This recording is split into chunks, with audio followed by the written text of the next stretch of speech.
Սոցիալական ցանցերում տեսանյութ դիտելիս արդյոք մտածում եք իրական է այն թե ոչ։ Իսկ որքանով եք վստահ, որ կկարողանաք տարբերել։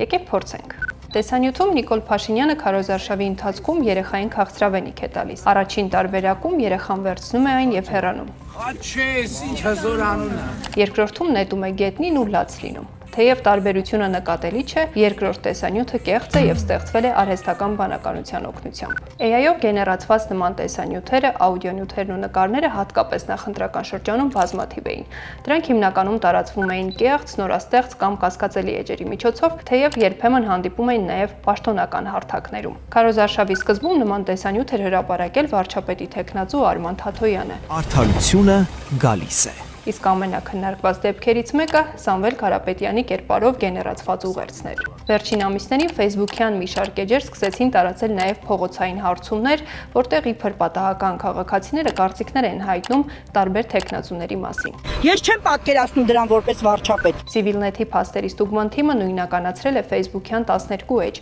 որոնք ապրիլից պարբերաբար հրապարակում եւ միմյանցից կիսվում են նմանատիպ կարճ հոլովակներով։ Սա իհարկե միայն Հայաստանին հատուկ միտում չէ։ 2024-ին եւ 2025-ին աշխարհի ավելի քան 60 երկրում տեղի են ունեցել ընտրություններ, որի ժամանակ քննարկվել է արհեստական բանականության ազդեցությունը։ Այն համարվել է լուրջ մարտահրավեր։ Օրինակ, Միացյալ Նահանգներում Նյու Հեմփշիր նահանգի նախնական ընտրություններից առաջ հազարավոր ընտրողներ զանգեր էին ստացել նախագահ Ջո Բայդենի ձայնով։ Ձայնագրությունում քաղաքացիներին կոչ էր արվում չմասնակցել քվեարկությանը եւ իրենց ձայնը պահել նոյեմբերին կայանալիք հիմնական ընտրությունների համար։